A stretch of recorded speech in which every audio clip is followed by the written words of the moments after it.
Hi friends, இன்னைக்கு பாலக்கீரை வச்சு with பருப்பு கூட்டு பார்க்கலாம். இது வந்து செய்கிறது ரொம்ப சிம்பிள். இது வந்து ரொம்ப இரும்பு சத்து நிறைந்தது, உடம்புக்கு ரொம்ப நல்லது. இதுக்கு வந்து நான் ஒரு கடாயில் கொஞ்சம் எண்ணெய் போட்டுக்கிறேன்.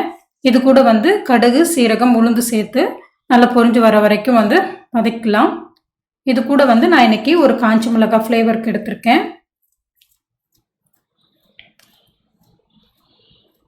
பொரிஞ்சிடுச்சு. இந்த ஸ்டேஜில் வந்து ஒரு காஞ்ச மிளகாய் போட்டுக்கலாம். இது ஃப்ளேவருக்கு தான் சேர்க்குறேன். அதுக்கப்புறம் வந்து ஒரு 3 பச்சை மிளகாய் எடுத்திருக்கேன். இது அதிக காரம் இல்லை, அதனால சேர்த்துருக்கேன். ஒரு 5 பல்லு பூண்டு கட் பண்ணி வச்சுருந்தேன், அதையும் போட்டுக்கலாம். இது இந்த ஸ்டேஜ் வந்ததும் இது கூட வந்து வெங்காயம் ஒரு 15 சின்ன வெங்காயம் வந்து சேர்த்துருக்கேன். சின்ன வெங்காயம் வந்து இந்த கூட்டுக்கு எப்போதுமே நல்லாயிருக்கும். எல்லா பருப்பு கூட்டு, காய் கூட்டுக்கும் வந்து சின்ன வெங்காயம் நல்லா டேஸ்ட் இருக்கும். கொஞ்சோண்டு கருவேப்பிலையும் அது கூட போட்டுக்கிட்டேன்.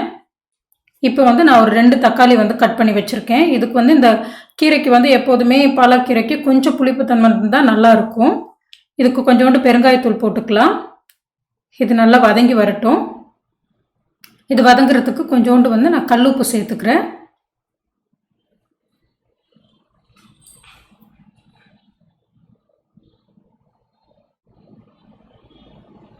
இந்த ஸ்டேஜ் வந்த பிறகு நான் பாலக்கீரை வந்து ஆல்ரெடி நல்லா அலசிட்டு கட் பண்ணி வச்சுருக்கேன்.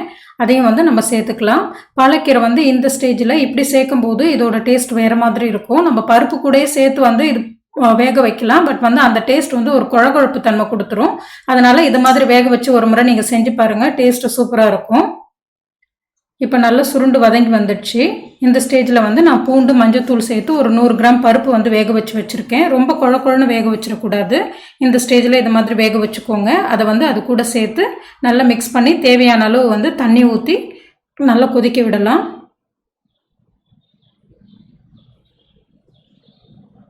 கீரையும் பருப்பும் நல்லா வந்து ஒன்றோட ஒன்று சேர்ந்து ஒரு வாசனை வரும். அந்த ஸ்டேஜ் வரைக்கும் நல்லா இது பண்ணிக்கோங்க. இப்போ மூடி போட்டு ஒரு 5 மினிட்ஸ் வெயிட் பண்ணலாம். தேவையான அளவு வந்து நீங்கள் உப்பு அட்ஜஸ்ட் பண்ணிக்கோங்க.